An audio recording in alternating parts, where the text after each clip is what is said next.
right, welcome everyone to our next episode of our bi-weekly webinar. We are your host, George Ozoude of Time Health Capital and Adebayo Fasanya of Dr. Breathe Easy Capital. This evening, we have the pleasure of learning from Dr. Nkem Ezeamama, who is founder and CEO of Pheenyx Capital Investments. Nkem is a practicing ER physician in Nashville, Tennessee. She is a multifamily real estate investor with over 300 units as an LP and now recently closing on her first multifamily property as a GP. She is an inspirational and driven friend of ours who has plenty of value to share. So needless to say, we are more than excited to hear her insights tonight on forging entrepreneurship among women. So with that, we will hand it over to Nkem, and thank you all for coming tonight.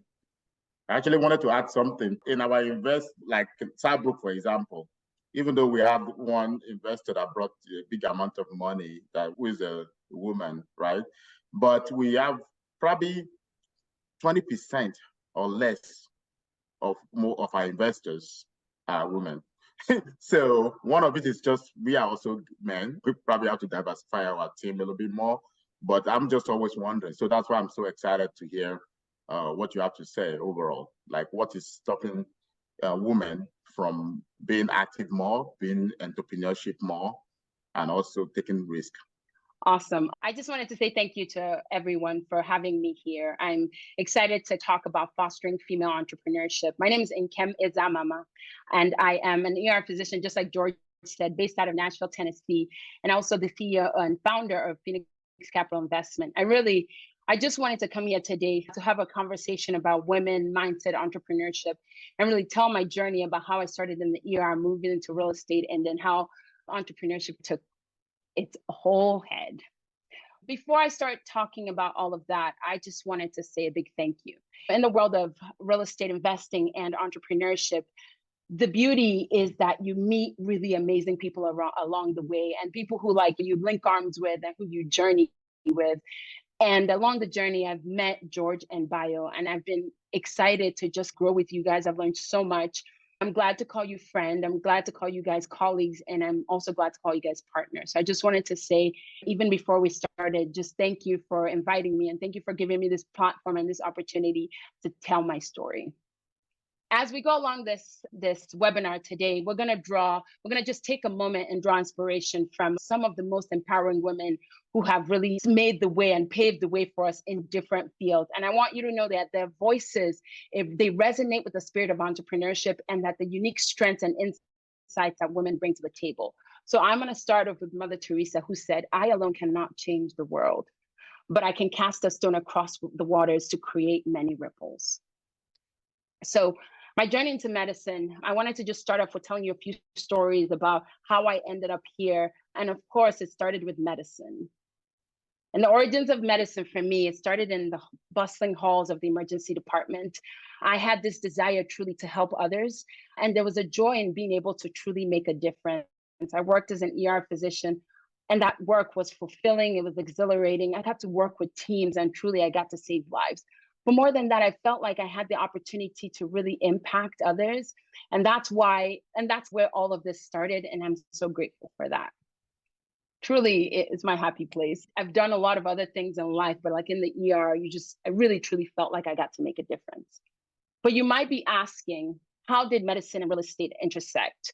And like, where did they meet? And how am I here today talking to you about entrepreneurship, especially female entrepreneurship, and fostering it? Well, I want to take you back a little bit to COVID-19. And everyone experienced the pandemic differently, but especially for us in the ER, it was filled with tragedy, it was filled with loss, it was filled with grief.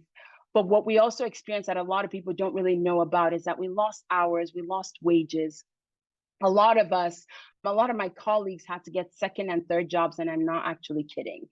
But the hardest thing for us is when some of us lost their jobs. And I remember it like it was yesterday. It was a Tuesday evening, and I was sitting at home, and I got a text message from a dear friend and colleague. And the text message was a screenshot of an email that she had just received while she was at work.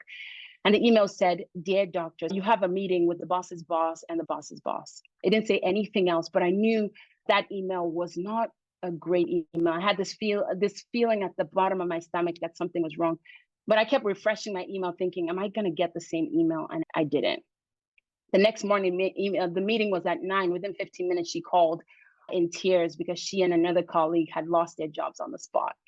And for me, that day was a harsh realization that even a field as noble and as altruistic as medicine, that our jobs were unstable and we didn't have the job security that we thought we had.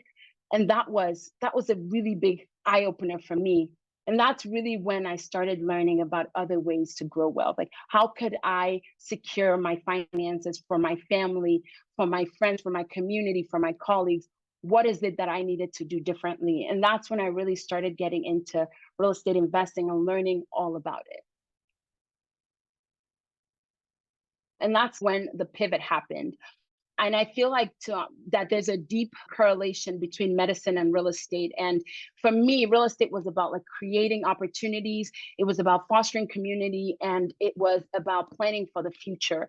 And medicine gave me a path and a passion, but real estate was going to do all the other things. And so now you might be wondering, why both? And I told you in that story earlier about how physicians lost their jobs. But what I didn't tell you is that truly we are really good clinicians. We learn medicine really well, but no one teaches us about financial education. No one teaches us really about how to grow wealth.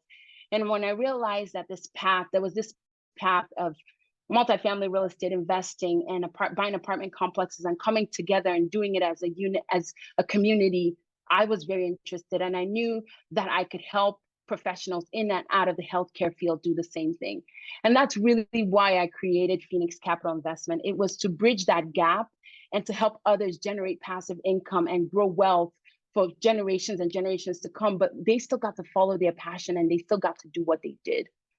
So for me, medicine fulfilled that impact that I talked about. And real estate, it nurtured my creative, my strategic and entrepreneurial spirit. And I realized that we didn't have to be one thing. Like you could be a doctor, you could be a real estate investor, you could be a mom, and you could be a wife, and you could be a sister, and you could be a partner, and you could be a friend. And I started learning that. And this was the pivotal moment for me. I realized that each of them had their own unique rewards and challenges, but together they really made me who I am. I'll start with this. And this was what Bai alluded to a little bit, one of the challenges that I embarked upon in my real estate journey was that sometimes I was the only woman in the room.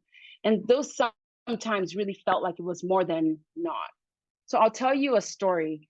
It was early on in my entrepreneurial journey. I went to a real estate meetup, and it was a big one in Nashville. Some brokers put it together, and there were at least more than 30 people there. And literally, guys, I walked in, and it was a sea of men.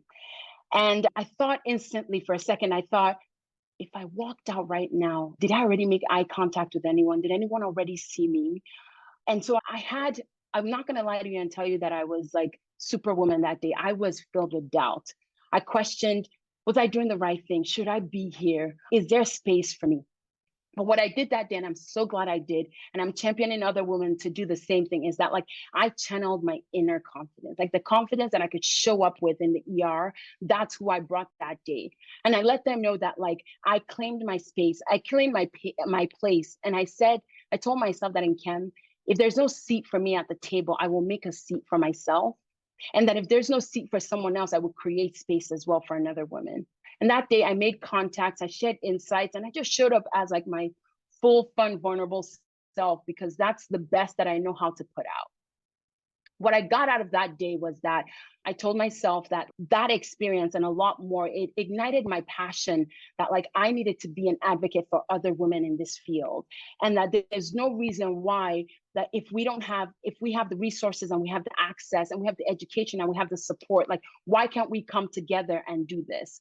And so that day to me, it was eye-opening, and it was a defining moment, that the importance of representation and really, like I said, having a seat at the table and how that can fundamentally shape our experiences and opportunities. And so let me tell you something funny, is that I went back to that same meetup on Thursday, and I invited 2 women and they both couldn't make it. But I walked into that room, and this time that room was almost 60 people. And sad to say, it was still all men. But I walked in with a courage and a confidence that I had, that it was almost like I was cloaked with it. And I felt like I have a place here. There was a woman who came in later, and I found out that she was a speaker, but really all the investors there were all men. And I told myself that like I would continue to do my part, and I would continue to speak, and I would continue to empower and encourage other women that if they're doing it, we can do it as well. So Ayn Rand said, the question isn't who's going to let me, it's who's going to stop me. And I realized that day in the feeling that I felt of being alone in that room, women feel it in all different facets. They feel alone in their experiences. So in that, I wasn't alone, but it raises the critical question, like what unique challenges and vulnerabilities do we as women face in the entrepreneurial field? But even more than that, like how can we navigate and overcome those obstacles? Like how can we forge our own path to success? So we know their challenges, we know their vulnerabilities, but what do we need to do about it? And so when I talk about challenges, these are some of the challenges that we face as women. Women have a harder time securing funding, receiving only a fraction of venture capital as compared to men. I read a study that said that women-owned businesses receive only about 2% of all venture capital funding. In a lot of male-dominated fields, it's so hard to network and to find mentors because they're just filled with men. And sometimes women need other women to support, to uplift them. When you think about work-life balance, women have a very hard time managing a business alongside the responsibilities of being a mom, being a wife, being at home. And the truth is that there's a sense of guilt that you feel that it's, I want to chase my passion, I want to chase my business, but I also want to do all these other things. And the study I also read said that about 30% of women entrepreneurs, they struggle with managing family responsibilities alongside business, and one of them or both of them end up failing. And one of the other things that we struggle with then is a challenge is gender biases and stereotypes. And we have these subtle and overt biases that create additional barriers to success, like unequal pay, undervaluation of women's contributions. And what you guys don't also know is that some of the qualities that are seen in men as leaders, in women, they're seen as domineering, and they're actually seen as a fault. So these are the challenges that we struggle with.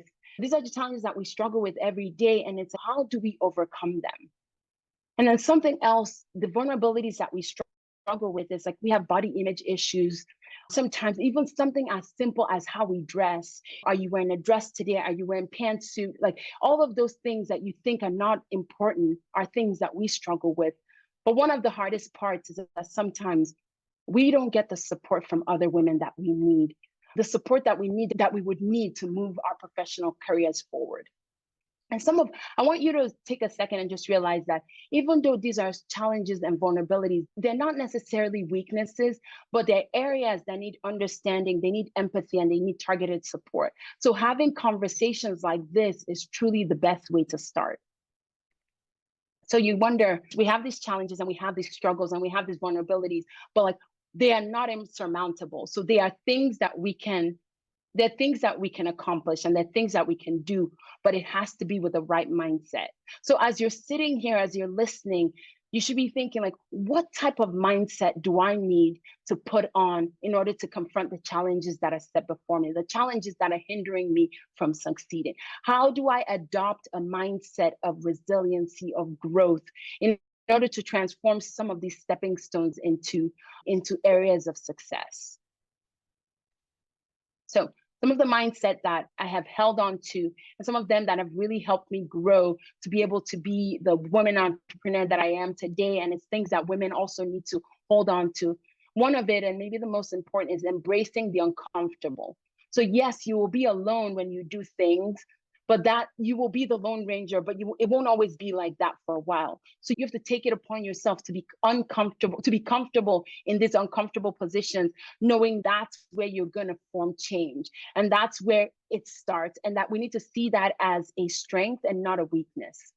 Another thing is really to embrace vulnerability. There's nothing wrong with showing up as your authentic whole self and not a false person, because in that you can be afraid And you can have doubt, but it doesn't make you a bad entrepreneur. It makes you a stronger one. So these are the things that you have to realize that you can put on. And then the power of self-advocacy. No one is going to advocate for you. You're going to have to show up and like assert your expertise and situations and ideas, and so that they know that you can bring as much value to the playing field as another man. But also realize that resilience is key. There will be setbacks. I've just told you about some of the challenges that we faced, but know that don't rely on that, but instead bounce back from that. Use that as like pivotal moments in a change in your mindset that you can use to grow. Growth over perfection. In medicine, failure is just unexcusable. But in entrepreneurship, it's okay to fail, because failing means you took a step. Failing means that you tried something and that what came out of it is growth. So it shouldn't necessarily be looked at as a bad thing, but as opportunities to grow. And that is a big thing. That's a big change that we need to embark upon as entrepreneurs, as men and women, is that every step we take, it's growth over perfection. But one of the biggest things is constantly learning. And that constant learning mindset, that you are open to grow every step of the way, that every opportunity, every experience is seen as a way to grow. And that's the only thing. And when you really stop growing, you probably start dying. So that's one of the mindset that you need to just keep growing every day. Another thing is networking and mentorship. It matters. It's who is mentoring you, who are you mentoring, how are you building relationships, and how are you growing? What are you seeking every day to get you closer to your dream? And the last one is supporting women. We have to come together and support one another. And men, whoever men in the room who are listening, it's okay to support women. Like, we can grow together. We can get to where we're going if we do it together. Eleanor Roosevelt said, "The future belongs to those who believe in their dreams." So I wanted to share a story of a woman that I admire. And I don't know if a lot of you know her, but her name is Jamie Kern Lima. She is the co-founder of It Cosmetics. So women, if you open your makeup bag, you might see it and you might not even know. But the reason why is she believed in her dreams, and she almost gave me permission to believe in mine. She's a solid female role model because of her unwavering faith and her vision, her authenticity, and her courage to challenge the status quo. She was someone who became well-known in the beauty industry, and that's because she stood on her ground. So a little bit about Jamie. Jamie was a woman who had really bad skin issues, and she started a makeup line to solve a problem, which was like, I need a makeup line that works for my skin problems. And she thought it was the best thing in the world, but despite that, she got rejection after rejection. I remember when she told the story of sitting in a boardroom and pitching to a man, and how she felt so little, and she couldn't even wait to walk out of there before she burst into tears. And I read that knowing the amount of time that I've sat in my office just like in tears, being like, what am I doing? Where am I going? But it's that one rejection after another, but it's like that persistence to keep going.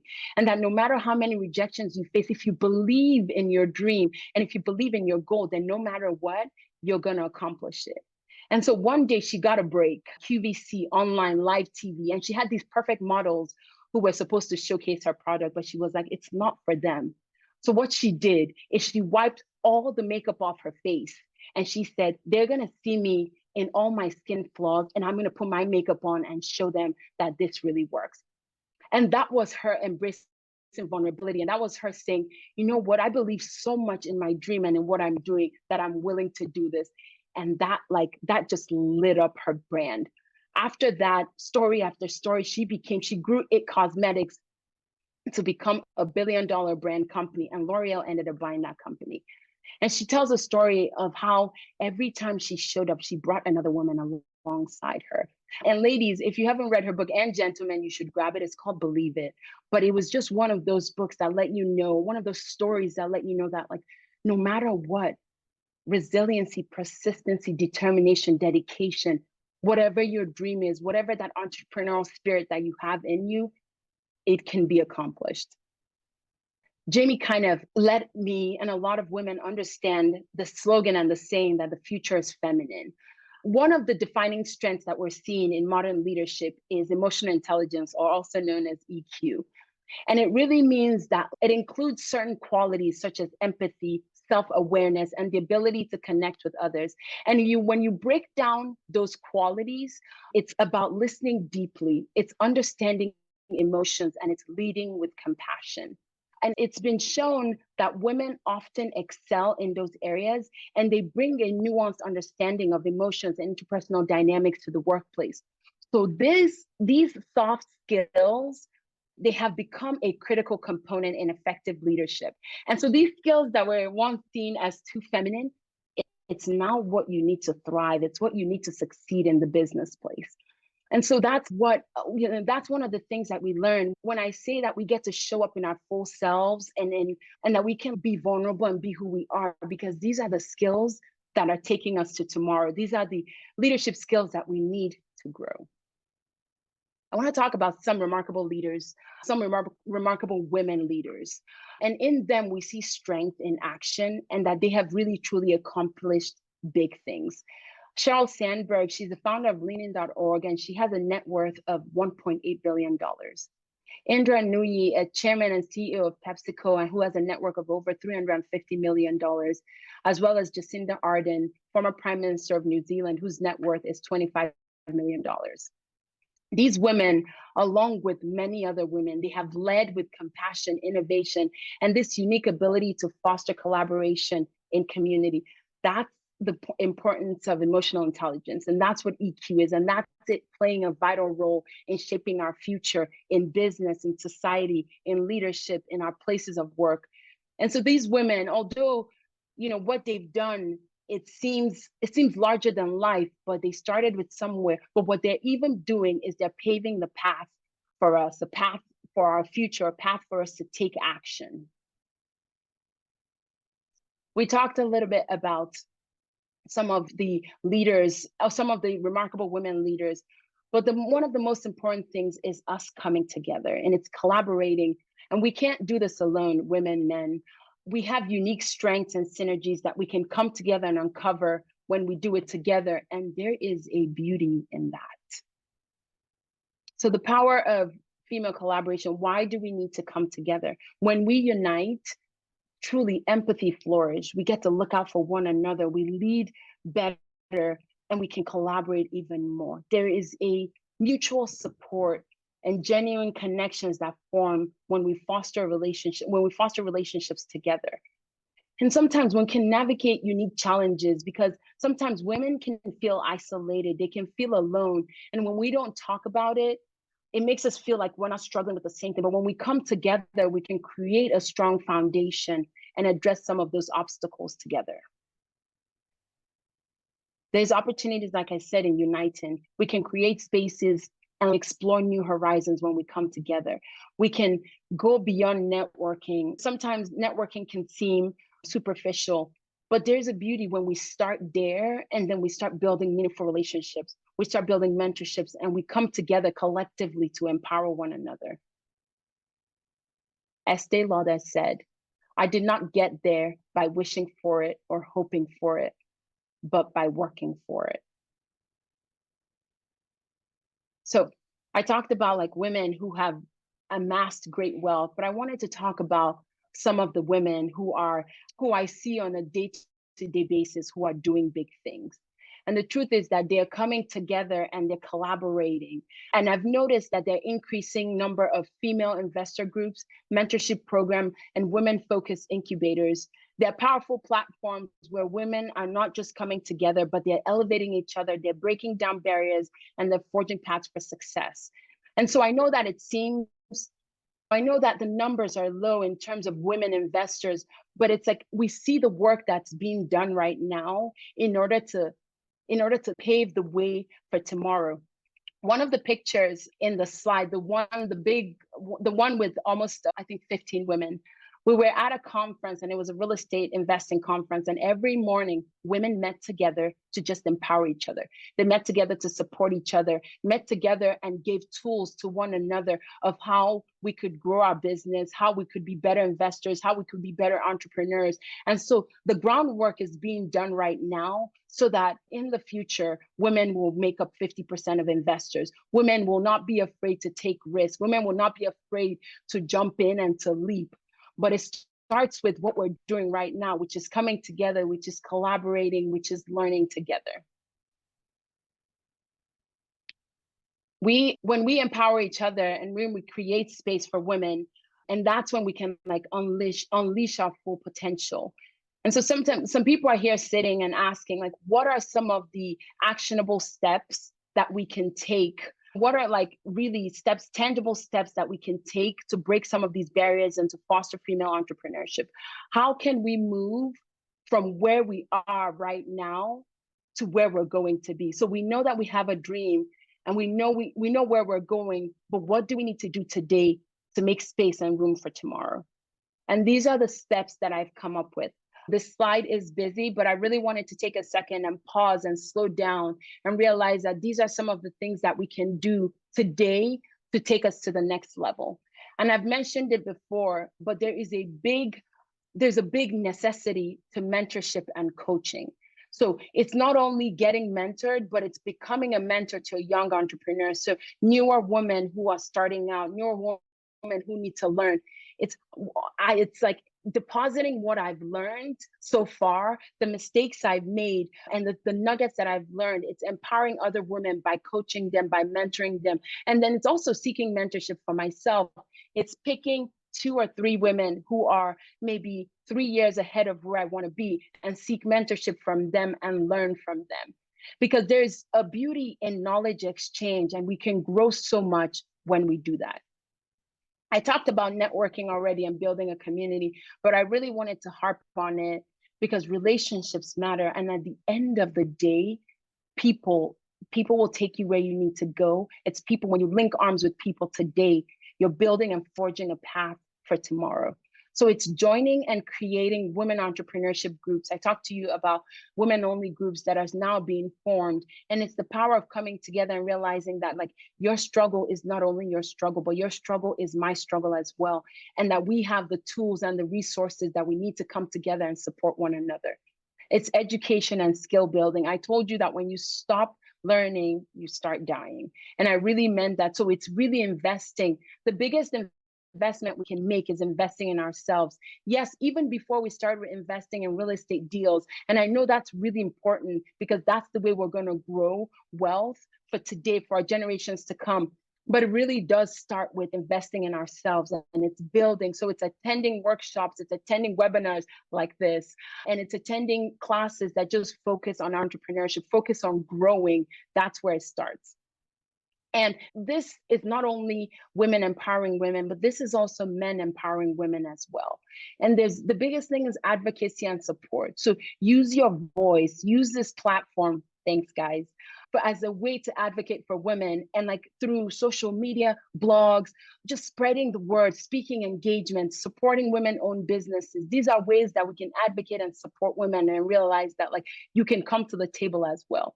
Another thing that's important is self-care and mindset. So it's prioritizing mental and physical well-being and just cultivating a growth mindset. I think that is also one of the most important things. And the last one, I think, in empowering women is just coming together and doing collaborative projects together. So if you're doing something, let's partner together. If you're doing something else, whether it's like collaboration in mindset or collaboration in ideas or collaboration in projects, we can come together. And the more we come together, the more we realize how innovative we are. And that can just spark ideas. It can spark creativity. And that way, like we are all benefiting together. So when we come together and use some of these actionable steps, at the end of the day, we really grow. So it starts with investing in ourselves. It starts with investing in others. It starts with learning. It starts with networking. It starts with growing. And from there, that's when the doors start opening. Serena Williams said, the success of every woman should be the inspiration of another. We should raise each other up. And this is so important. This is something that we should not take for granted. We should see each other and support each other and uplift each other. I truly think that's when women can support each other, when we can grow together. Ladies, the truth is we can flourish. And so it really does start with linking arms. I said it before, but I wanted to make sure that people understood that it starts with linking arms. It starts with supporting one another. And that should be our focus. Our focus really should be to raise each other up. So personal reflection. As I come to an end, I have a strong call to action. If you're sitting there and you're just thinking, how can I help other women? How can I grow? What can we do? How can we change the numbers from 2% of women who are receiving venture capital funding to 15 to 20%? How can we change the numbers from decrease the number of women who feel like they can't be entrepreneurs and businesswomen and family members as well? Or how can we increase the numbers of those who are investing? These are things that we should just be thinking about as I talk about my call to action. But as I sit here today and I reflect on who I am, where I've been, and where I'm heading, I realize that medicine, my path in medicine and real estate and entrepreneurship, and I've seen how they have come together, and I've seen firsthand how it can be accomplished and what we cannot accomplish as individuals, as groups, as women, when we have determination, creativity, and the support of other women. So much can be achieved and so much can be garnered when really we come together. But it's what I said in the beginning, and I kind of want to land there. It's that mindset. It's the mindset shift, and it's the identity shift that you're not just one thing, but you can be that and something else. So my call to action. As you're sitting here watching this, or as you're listening to this, I just want to ask one thing of you. And that one action is, how can we foster female entrepreneurship together? I want you to just write down one thing that you think you can do, whether it's a post, whether it's a blog, whether it's writing something. How can you empower women? So I want to ask you today to just write down one thing, and let's hold each other accountable. Let's commit to that one step that we can use to move each other forward. And the truth is, if all of us here, if we can commit to that we can empower each other and we can shape the future of female entrepreneurship. Of course, I had to end with Oprah. The biggest adventure that you can take is truly to live the life of your dreams. I have come to learn and understand and realize that as women, we can dream, we can grow, we can leap, and we can succeed. And it's realizing, just like Mother Teresa said, that those small, tiny ripples is how we make massive change. So we don't walk in thinking that we're going to change the world, but it's us playing our small part in the large picture. So I just wanted to say thank you for sitting here, for listening to me today, and for kind of just allowing me to share my story and how we can come together and build something really cool. So if you took away something that I learned today, if you took away something from what I said, if you learned something, I want to just say, come join me in this path of entrepreneurship and real estate investing and join the Pheenyx community. You can either log onto our website, phcinvest.com, or text wealth to 615-823-8262, or scan the QR code and it'll take you straight to our page. But I just wanted to express really gratitude to the audience, to George and to Bayo for having me here, and just like to share, like I said earlier, to share my story, taking the time out of your busy Saturday to just come and spend some time with me. I really appreciated it, and I'm excited for the next steps. I feel like people here will take action, and I know that tomorrow we'll have 30% female entrepreneurs who are investing. We'll have 40%. Before it'll be 50-50, and there's a chance that it could be more than that. So I just wanted to stop here and ask questions. So if anyone has any questions, comments, I would love to take it. And like I said, I just wanted to say thank you. I really am excited about fostering female and women entrepreneurship. And I think that I think that it's when we do the groundwork that we will see result. And if you know me, you know that I'm all about results. So thank you so much. Awesome. Amazing job, Nkem. Thank you so much. So many inspirational and valuable tips. I'm just floored. And the way you deliver it, it's amazing. Knock it out the park every time. I see a question in the chat, but I just want to make one comment before we get to that. Being an orthopedic surgeon in a field of medicine that's just heavily dominated by males, I get this perspective that I look at the 15% of our total physician demographic is only females compared to the 85% that's males. And what I think about that is that we're not getting the best and the brightest, and that affects the overall product. That affects the end product. And I see the same analogies when you talk about the impacts of collaboration and what that does for the end product. And I think that's a powerful narrative, hopefully one that will be compelling to both men and women, that we're not getting the best product unless we're tapping the talents of everyone who can contribute to our world. And so I honestly feel we'll have a better world if we allow everyone access, males and females. And so I'm a real proponent of having as many females in the entrepreneurial role. Same way I have always felt about orthopedics. We need the same representation across our field that we see in just the entire society. That way I know we're tapping the best and the brightest. We're missing out on talented females because we just don't allow for that space. So I hope that's a compelling narrative that gets people on board with this message for a better world. Bayo, any comments before I jump into the chat? Yeah, just wanted to thank Nkem, great speaker. And I'm glad we met in Dallas, in the investor group. Yeah, sometimes it never really occurred to me sometimes that you're the only one. It just shows that I basically dominate the space in terms of you having your own seat. You have a seat there.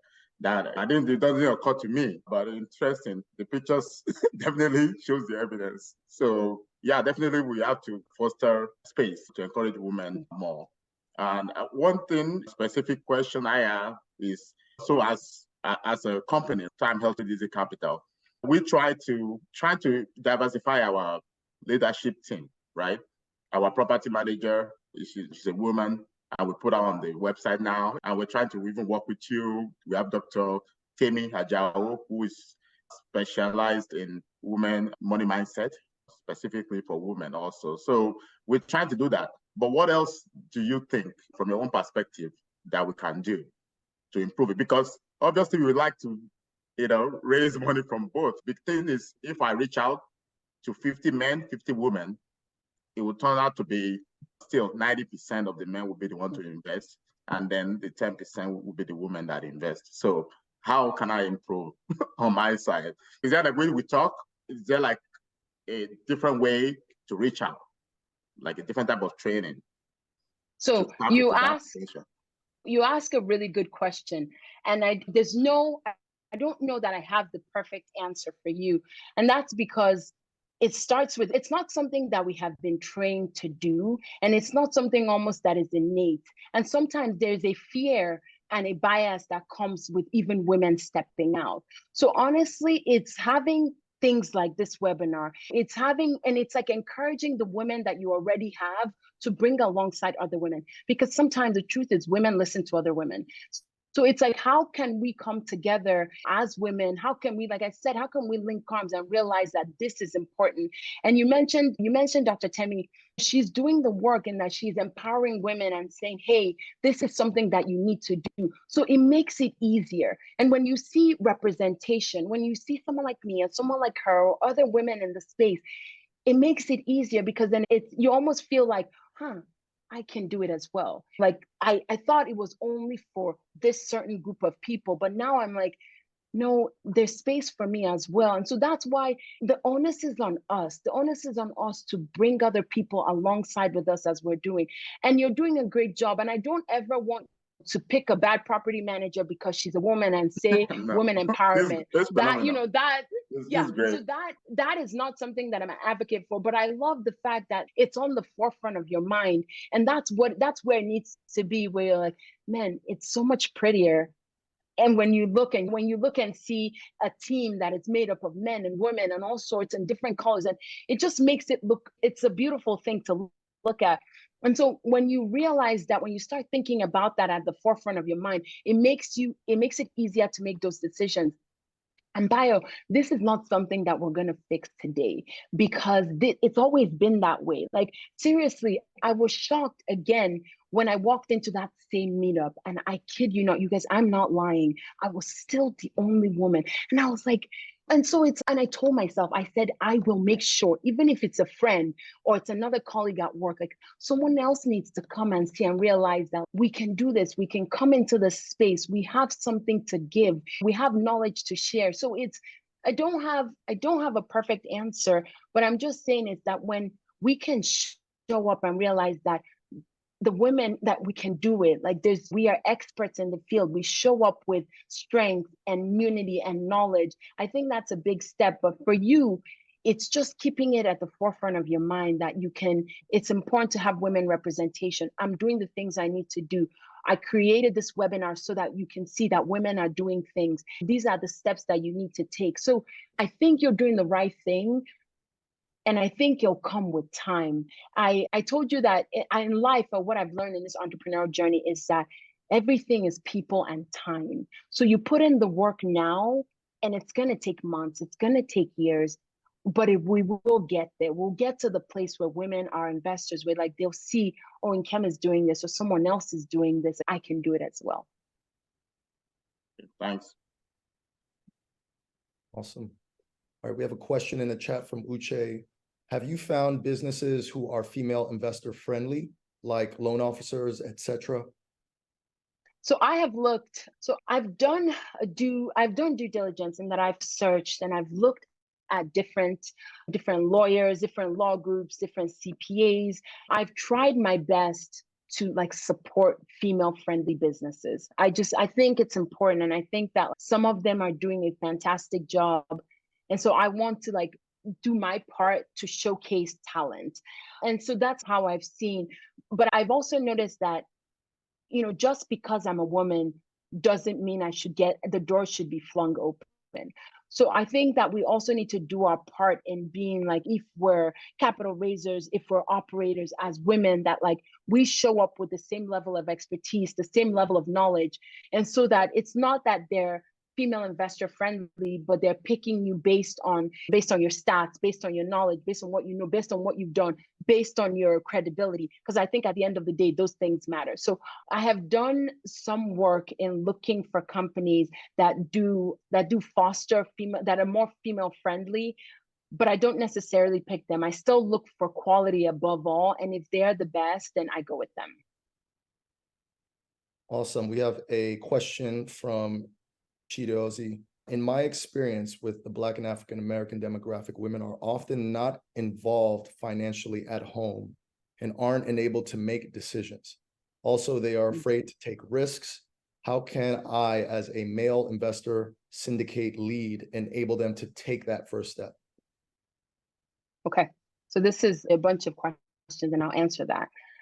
So in our culture, and I'll say this, in our culture, a lot of the times it's male dominated, and women don't really make a lot of the financial decisions at home. And so you are right about that.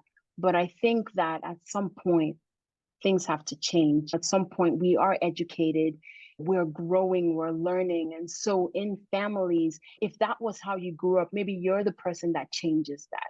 And maybe you realize that as you create your own family, you're like, hey, my wife, let's make this decision collectively. And I think that it fosters unity even at home when all these big decisions are made together, as opposed to one person making that decision. Taking risks, I'll tell you, and I'll share a personal example. I was afraid to take risks, and maybe it's truly a female thing, but what has helped me is being educated. I have learned so much. And so the risk doesn't seem as large anymore, because I have done the things that I needed to do. I've taken the steps that I needed to take, and know that some of these risks are calculated risks because I'm making the right decision. With every risk, every decision, nothing's perfect. And so in some things I'll fail, But it's what I said earlier. It's the change in the mindset that comes that it's okay, I'll take this risk. If I learn, I'm gonna grow. And if I fail, it's okay. But I guarantee you it's gonna teach me more. And I'm not gonna make that same mistake, and I'm not gonna take that same type of risk. But you have to be willing to leap. You have to be willing to take the step. You're not gonna grow from there. So I am speaking to someone, you're listening to someone who was like, I was risk averse. I was like, I'm saving every penny. And now I'm like, are you kidding me? There's so much I can do. There's so much I can learn. There's so much I can grow. So it's empowering your family, your friends, your wife, your girlfriend, whatever, your significant other, to be like, let's take that risk together. If we fail, it's okay. We learn from it. And I think that's you taking the first step. Is really, I keep saying the word, but it's really empowering. It's empowering one another, but it's that growth mindset. You have to fail, you have to take risks, but I guarantee you, like, you do it, it gets easier every time. You learn so much, and it doesn't feel like a risk anymore. Yeah, I want to add to that. I think a discussion can be had, and productive discussion about conditioning, like what we are conditioned to believe, like roles that we play, Yep.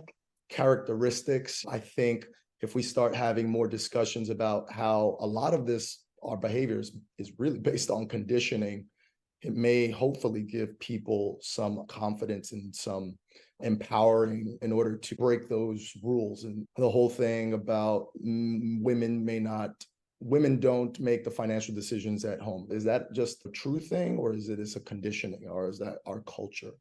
Or women are less or more risk averse? So everyone's a little different. Is that a conditioning thing, or is that something we can actually control? So I love the idea of having that conversation, of highlighting how a lot of things we do is just based on conditioning, and we have more control than we think. I like that. Thank you for adding that. That was really good. So any more questions? We got a hand up from Deidre. Hi, thank you guys so much. And Ken, thank you for everything that you said today. George and Adebayo, thank you so much for hosting this. I think, one thing that's already been said, but I just really want to express my gratitude for the fact that I think the way that we move forward as women trying to work towards not being the minority in this space and in this field is collaboration. And I think forums like this and allowing the conversations to happen to even affect everything that Georgia said in terms of maybe some of our biases in terms of what we've been conditioned to think about money, what we've been conditioned to think about investing, what we've been conditioned to think about opportunity. And that comes from, I think, a social, cultural, and also even just a professional background as well. As many of us are physicians, I think that risk-averse mindset actually is also reiterated by that profession as well. So just thank you guys for, again, opening up the space for these conversations, because I think the more that these conversations are had, it allows us to move forward in not only collaboration for opportunities and ideas, but also in just understanding how we can continue to improve the space and the value in the space for all of us. Thanks. I love that. I completely agree.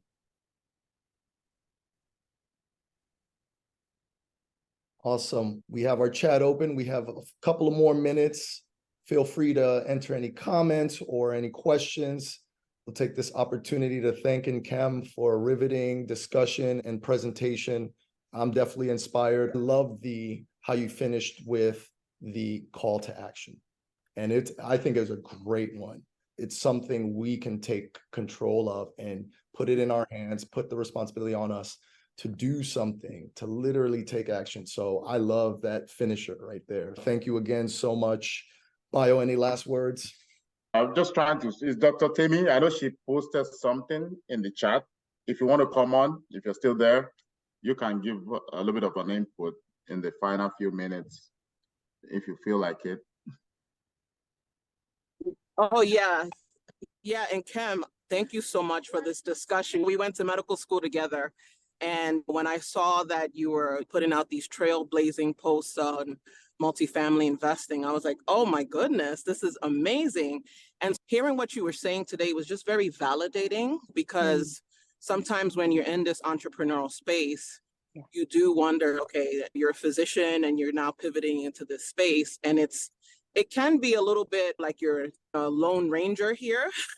So just hearing you validate that really helped. And the numbers are really stark. They're 2%, like that number definitely needs to change. And I think I made a comment in the chat that's why I think it's good to normalize. If you have kids, you can bring them along to these investor meetings. Like, we're multidimensional as women, right? Not only as women, but it's like we have so much that we are doing on our plate. And so a lot of the times I think sometimes women feel like they can't do these things because they have to just take care of the home.